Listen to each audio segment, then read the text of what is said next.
안녕하세요. 거창유지관리 GC 아카데미에서 진행하는 아차실수 제로 캠페인입니다. 이번 시간 장기수선 충당금 위반 사례로서 어린이 놀이시설 교체 및 수리와 관련되어 어떤 위반 사례가 있는지 살펴보고자 합니다. 어린이 놀이시설이라 함은 어린이 놀이구역 내에 안전인증을 받아 설치된 그네나 미끄럼틀과 같은 어린이 제품들과 어린이들이 놀이시설에서 뛰어놀 수 있도록 설치된 바닥을 함께 일컬어 말합니다. 제일 먼저 집행의 근거가 되는 법적 기준을 확인하겠습니다. 공동주택관리법 시행규칙 별표 1의 장기수선계획 수립기준 5개 부대시설 및 5개 복리시설 세 번째 공사 종별에 어린이 놀이시설 항목이 들어있으며 수선 방법으로는 부분 수리와 전면 교체 두 가지가 있습니다.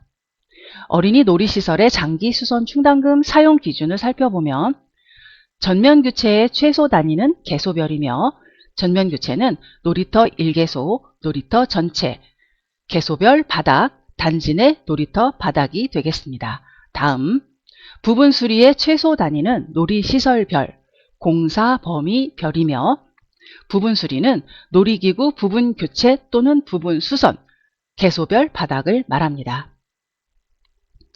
국토교통부가 발행한 2022년 장기수선계획 실무 가이드라인 164페이지에서 165페이지를 보시면 어린이 놀이시설 보수에 대한 내용이 나와 있는데요. 놀이시설별로 부분 교체 또는 부분 수선을 진행한다면 장충금을 쓸 수 있다고 되어 있습니다. 하지만 가이드라인에서 부분 수선의 범위와 내용에 대해서 이 정도 파손, 이 정도의 부분 보수라면 장기 수선 충당금이다 라고 구체적으로 정하지 않고 있으며 명확하게 알려주는 것이 아니기에 소장님들 자의적 해석에 따라 실수가 많이 발생할 수도 있으니 주의하시기 바랍니다. 다음으로 지자체 감사 및 업무 실수 사례를 들어 실질적인 위반 사례를 살펴보겠습니다. 2021년 전북 A아파트에서는 입주민의 민원에서 비롯된 지자체 감사에서 어린이 놀이시설 부품 교체를 진행하면서 수선 유지비로 약 120여만 원을 지출한 사실을 문제 삼아 기간 내 소명 자료를 제출하지 않을 경우 공동주택관리법 제99조 벌칙과 102조에 따라서 과태료 처분을 예고하였습니다. 여기에서 중요한 것은 A아파트 장기수선 계획에는 전면 교체와 부분 교체 계획 금액이 수립되어 있었는데요. 어린이 놀이시설을 보수하거나 교체할 때 사용 기준에 적합하면 장기수선 충당금을 써서 집행하는 것이 바람직함에도 불구하고 단지 내 놀이시설 두 곳에 있는 총 10개의 파손된 놀이시설로 조합놀이대의 미끄럼틀 및 계단, 놀이시설 바닥 고무판, 동물 모양 흔들기구 장식에 대해서 큰 비용을 들여 수리할 만한 것이 아닌 아주 경미한 사항이라고 자의적 해석에 따른 판단으로 수선 유지비를 사용하였다는 것입니다. 두 번째 사례입니다. B아파트에서는 어린이 놀이시설 안전관리법 제12조 정기검사를 앞두고 불합격하지 않으려고 입주자 대표회의와 관리주체가 사전에 보수에 나섰는데요. 시일이 촉박한 나머지 금액도 소액이라 장기수선 충당금이 아닌 수선유지비를 써서 집행하였습니다. 결과적으로 관리비 용도의 사용으로 공동주택관리법 위반이 되어 과태료 처분을 받게 되었습니다. 국토교통부가 발행한 장기수선계획 실무 가이드라인을 보면 아무리 소액이라도 놀이기구에 대한 부분 교체 및 부분 수선을 포함한 모든 보수는 장기수선 충당금을 써서 집행해야 한다고 설명하고 있습니다. 정기점검을 앞두고 있거나 사용상 안전사고 발생 우려가 있는 경우에도 마찬가지입니다. 현장에서 실수하기 쉬운 어린이 놀이시설 장기수선 범위로서는 줄, 안장, 스프링 등 그네 부속, 놀이터 모래, 고무매트, 우레탄 바닥, 탄성 고무칩, 나무 판재, 디딤판 등 락카, 스테인 도장 같은 수선 비용이 작고 경미한 보수들이 있습니다.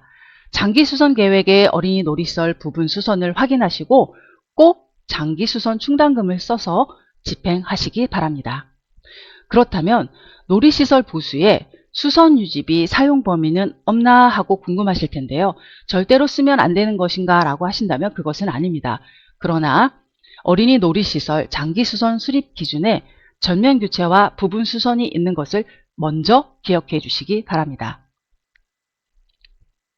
어린이 놀이시설 수선 유지비에 대해서 가이드라인은 바닥재 보수 등 수시로 발생하는 하자나 정기시설 검사 중 불합격 등으로 인한 보수에 대해서는 비용 부담 주체의 의사를 반영하여 자율적으로 결정한 뒤 비용을 집행하라고 해석하고 있습니다. 그리고 중앙공동주택관리지원센터의 회신에 따르면 장기 수선 계획에 포함되지 않은 단순 소모성 부품은 수선 유지비로 가능하다고도 답변하였습니다. 그러나 앞에서 보신 것처럼 어린이 놀이시설 장기 수선 수립 기준에 부분 수선이 있는 만큼 수선 유지비로 집행할 항목은 거의 없다고 보시면 됩니다. 그럼에도 수선 유지비로 집행을 하고자 하는 경우나 처리가 헷갈리신다면 보수 전에 반드시 관할 감독 지자체에 문의하시고 처리하여 주시기 바랍니다.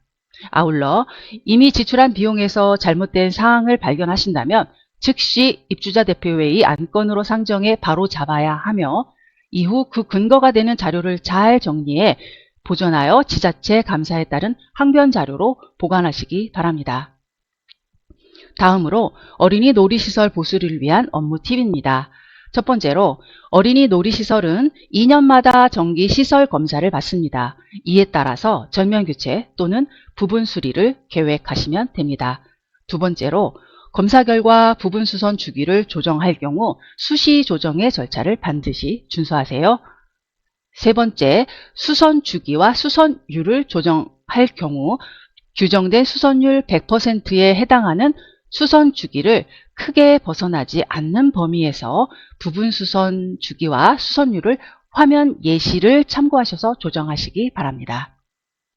지금까지 말씀드린 내용을 정리하여 마지막으로 어린이 놀이시설 보수를 집행하기 전 체크포인트를 말씀드립니다.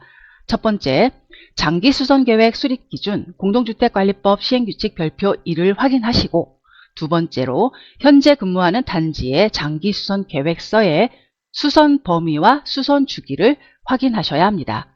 세 번째로 국토교통부 장기수선 계획 실무 가이드라인까지 꼼꼼히 살핍니다. 모든 법적 근거와 사용 범위, 기준 확인이 끝나셨다면 네 번째로 입주자 대표회의 안건으로 사업자 선정 및 장기수선 충당금 사용 계획서를 각각 의결받으시면 됩니다. 다음으로 장기수선 충당금 집행 절차에 대해서는 장기수선 충당금 집행 시 체크포인트 영상 자료를 참고하시기 바라며 영상은 하단 링크를 클릭하시면 됩니다. 장기수선 업무는 어렵지만 매우 중요한 업무이기에 최대한 정확하고 꼼꼼하게 업무를 숙지하셔야만 합니다. 업무에 자신감이 있으면 당당히 이겨낼 수 있습니다. 아차 실수가 제로가 될 때까지 GC 아카데미는 작은 힘을 더하겠습니다. 감사합니다.